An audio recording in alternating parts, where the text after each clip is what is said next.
Hello, everybody. It's Jeff Graber out of Callagy Law's Florida office. It is Wednesday, March 25th. We continue to discuss ways to navigate COVID-19.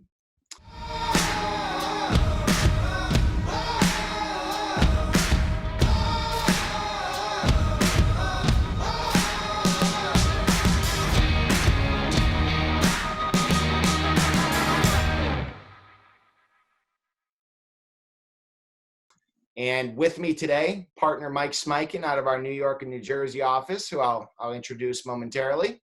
He's going to be doing a lot of the talking, and also another attorney with us, Brian Williamson, going to be doing a fair bit of talking. He's out of our Phoenix, Arizona office.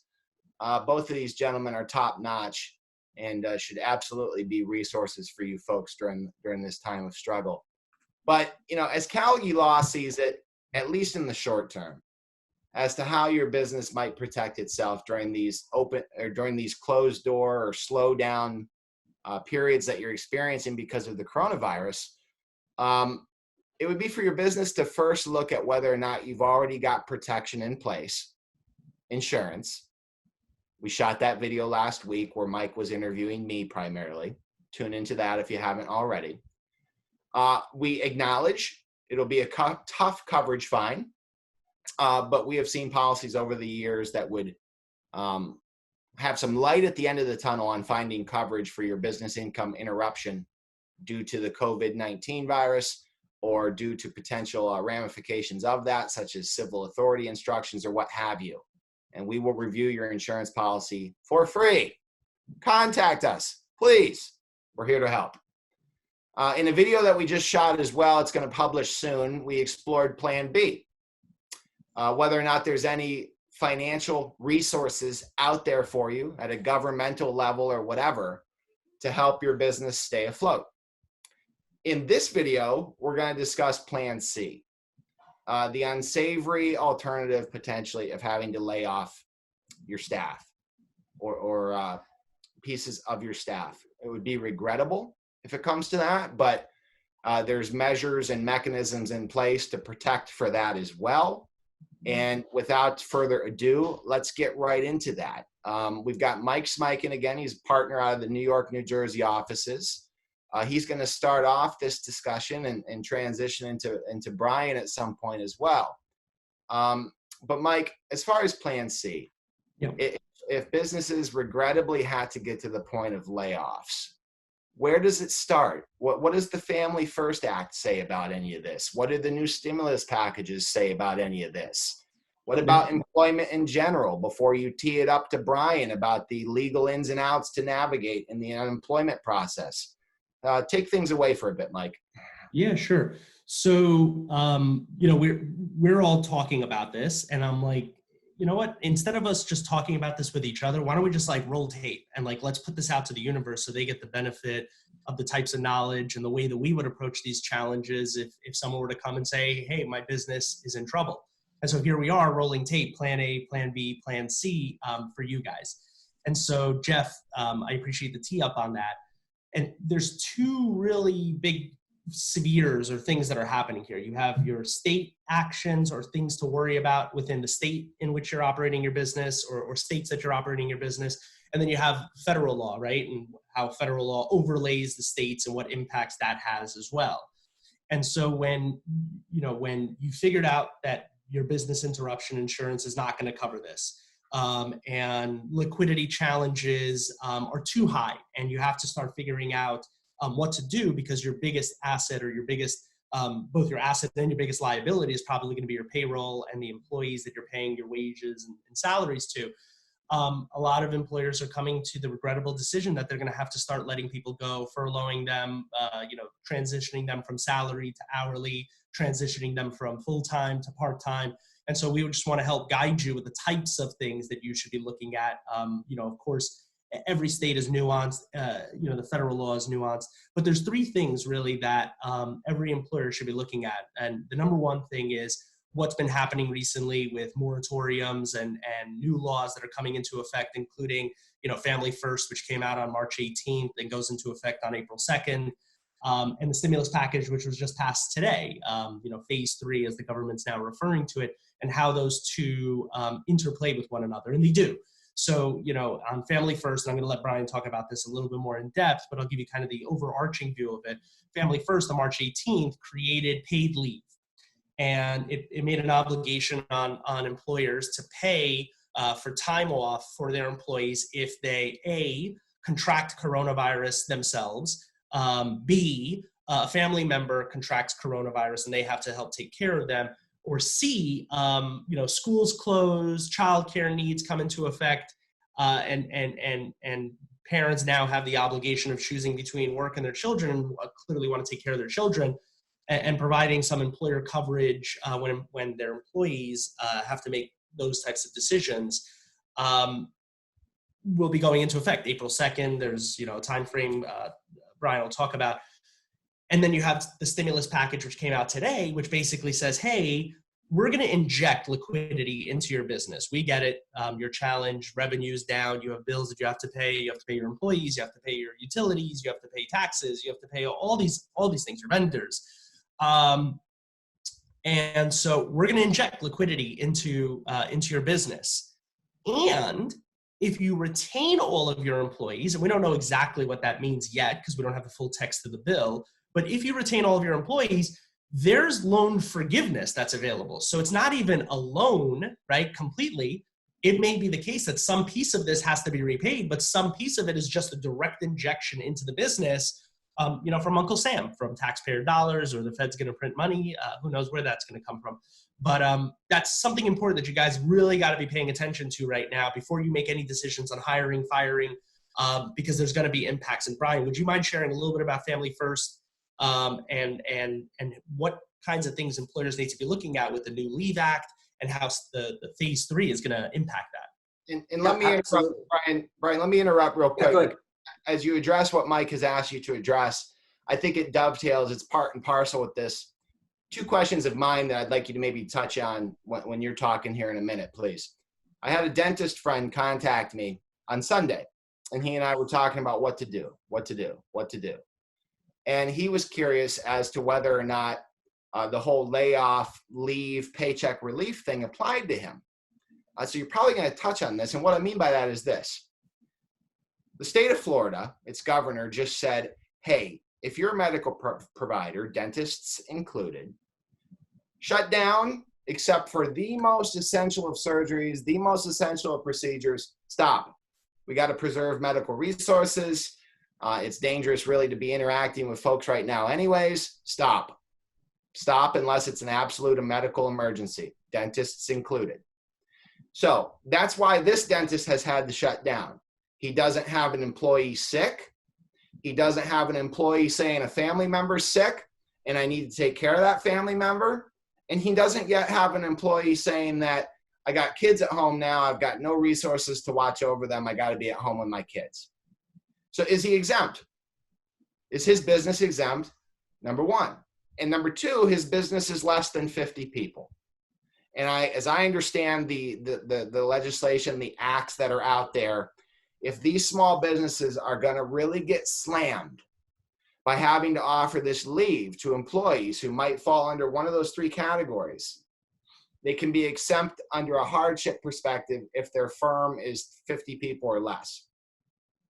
I'm the insurance guy really in this group, so I think I've touched on those points accurately. At least I've talked the right talk. I think you get my points. Now, if you could turn to Mike's discussion that he's invited and maybe hit on my 2 points as well, I'd appreciate it. Absolutely. So what the Family Act has done is it's set up a system now where employers are obligated to provide up to 80 hours of paid leave, as Mike said, for somebody who either has coronavirus, has to care for someone with coronavirus, or has to isolate themselves because they may have been exposed to the coronavirus.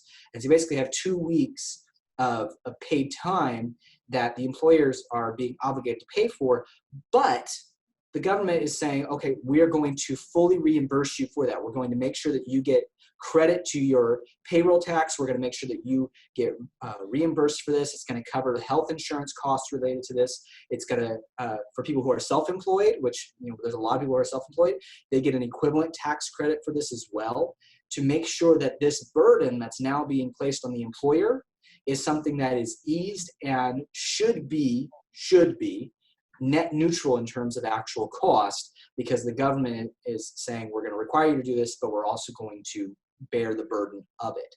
So that is now going to be in place as of April 2nd, where you have to provide that leave to people. Can we take a quick time out, though? Time out. And we're going to dovetail in this think tank, folks. Brian, it occurs to me, though, that as I understand the act, the government has to immediately reimburse the employer, as you just said, by way of a payroll tax credit or what have you, as I understood it, within 3 months. Within 3 months. So if that's true, if I've understood that right, what about businesses that are already operating on a razor-thin budget, and it's really going to hurt them and they're going to struggle for just those 3 months while they wait for the money back? It would turn back to my two questions, which is, if your people on leave don't fall under one of those three threshold categories, or if you're a business under 50 people, although the government's going to pay you back within 3 months, do you have to do it? And folks, I don't want you to think that I'm lobbying one way or another. I want people to get paid. I want people to stay employed. I want employees to get their money, no doubt. But Brian, what options do these razor-thin budget small businesses have as they await the 3-month reimbursement from the feds? Do they even have to be doing this leave in the first place? And it's good for employees to hear this and know what to expect as well. Yeah, that's an excellent question, Jeff, because the law does have an exemption for businesses that have fewer than 50 employees if, this is a big if letting those employees take that leave would threaten the viability of the business. So it's going to be fact dependent. If this is a small business that can do without that employee, then they're going to be required to actually give that employee that leave. If they cannot do without that employee, then they are going to be exempt from this requirement. Now, in terms of the speed of the reimbursement, the Department of Labor is saying, oh yes, it's going to be very fast, it's going to be quick, we're going to make sure we get you dollar for dollar immediate relief with the payroll taxes.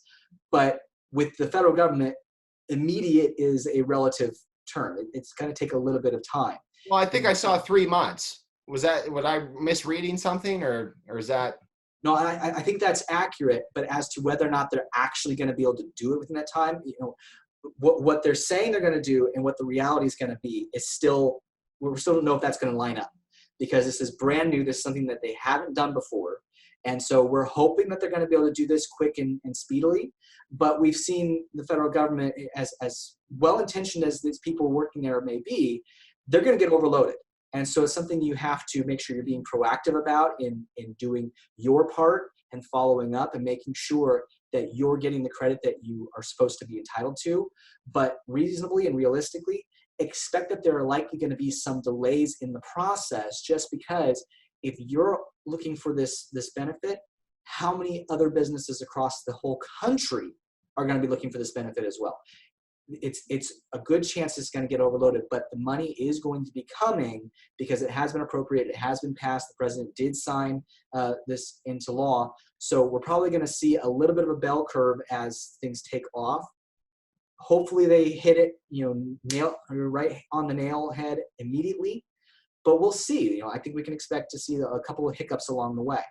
Let me close the loop on my side track, and then I'll put you back on Mike's track. Of course. So say an employer says, boy, I can't afford these leave benefits. My business is less than 50 people. There's going to be hardship, no doubt. Or I think I'm not really even within the realm of this act anyways, because my employees aren't sick. They don't have family members that are sick. They don't have kids out, whatever. Brian, if you know the answer to this, great. If you don't know the answer to this, I'll say to our audience, you can expect a follow-up article on this so we answer this question. Brian, as I was reading the act, very, very quickly on Sunday night when I was speaking with my dentist friend, it seems to me that you would need to report your proclaimed exemption to the DOL. Do you read that the same way? I mean, otherwise businesses and employers are just probably going to just willy-nilly, I hate to say it, maybe try to claim those exemptions. But it seems to me that there's a testing process whereby they need to test their proclaimed exemption with the DOL. You need to report the hardship to the DOL if you're under 50 people and see if the DOL agrees. Was I reading too much into that? Do you know the answer to that? I don't know the answer to that one right now because that was not my focus during my first review of it, but we'll definitely get that answer so we can provide that to everybody. What I can tell you is for people who are unsure how the Act applies to them, the Act itself specifically contains a 30-day non-enforcement period so that people can engage in good faith compliance efforts, because there's going to be some stumbles and falls as people try to figure out, okay, am I in compliance with this new requirement? And am I implementing new processes appropriately? So the government has specifically recognized that this is going to be something new. It's going to be a challenge for people. And so they put that in there. So even though the Act takes place and is enforceable as of April 2nd, you're going to get 30 days to make sure you're adapting and adjusting before there's going to be any kind of regulatory enforcement. Okay. So yeah. That's good. Listen, folks, as to the how to implement Plan C if, God forbid, you need to have leaves and layoffs start taking place, and whether or not you need to compensate your staff or not. Mike Smikin, Brian Williamson, pick up the phone, get a hold of these guys. Brian, I think we should do a follow-up article or video, if you would, please, on the how-to of claiming an exemption under the hardship 50 employee type of thing. I think that would be a beneficial video or article for folks. But now putting you back on Mike Smikin's track, talk a little more about DOL regs in general for people to be cognizant of during this process. Like, is there criminal ramifications if you don't do certain things for your employees? I mean, what can businesses expect here generally?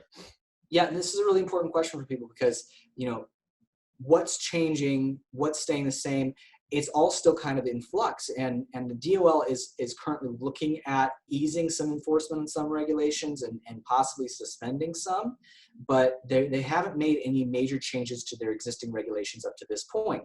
So things like requirements for making timely payment to your employees for their wages, that's still something that is enforceable right now. Practically speaking, will they be coming after you right now during this crisis to enforce it? Maybe, maybe not, but the regulation is still there. And so the best thing to do for your business is to continue trying to abide by all the existing regulations as best you can to avoid that risk. You don't want to get into a situation where you're getting prosecuted and fined thousands of dollars, in fact, tens of thousands of dollars for payroll violations or other non-compliance just because of the crisis. If you can manage it, I'm certain that they're going to make some a leeway for people who are making good faith efforts because of everything that's going on. But right now, those are still on the books. They are still valid. And until they actually start changing and officially saying we're going to alleviate these regulations, you want to stay in compliance with them. This is something that we're going to keep monitoring as it changes, because we can expect that things are going to be fluctuating over the next several weeks and maybe months, and we'll update you accordingly. But for right now, the regulations by and large on the federal level are the same as they were before the crisis hit. State by state, things are a little bit different, but on the federal level, Department of Labor regulations are still the same. So keep abiding by those as you have been before. And I'll throw in. Well, hold up, Mike. Compliance, especially as the ball is moving, the target is moving. Holler at Brian Williamson so that you're protecting yourself, you're covering your rear end. Mike, final to tie things up on this video segment, if you would, please. Yeah, just really quickly. In addition to, and Brian was talking about the United States Department of Labor. So that's the federal obligations. When we first started this, we talked about the two spheres. So the second sphere is state, right? Every state is going to have its own requirements with regard to how to comply with terminations and things of that nature. But one of the things that you need to remember is that not every employee is entitled to unemployment coverage, right? Many of them are, but not all of them are. So if someone started with you, 3 weeks ago and you let them go, they are not entitled to, to coverage. You know, there's the ability, you know, there's at-will employment in states, many states. And so if you converted employees from salary to hourly employees and you cut their hours, meaning they work, you know, 5 hours a week, 10 hours a week, 20 hours a week, whatever it is, if it's less than a certain threshold, like New Jersey's, I think is 20% of the time that they normally spend, they're not entitled to unemployment. They may be entitled to some money, but they're not entitled to unemployment. And if you do terminate some folks, they may be entitled to unemployment or not. You got to look to each of your individual states and what impact they may have. So the important things to remember and the huge takeaways today, and it actually answering Jeff's question, is let's carefully watch what's happening with these multiple stimulus packages because they're having a pretty profound impact on employee-employer decisions. Be mindful of the Department of Labor regulations, as Brian pointed out. You know, saving or skimping on a $2,000 check can cost you $2,000 plus the $2,000 plus $10,000 in fines.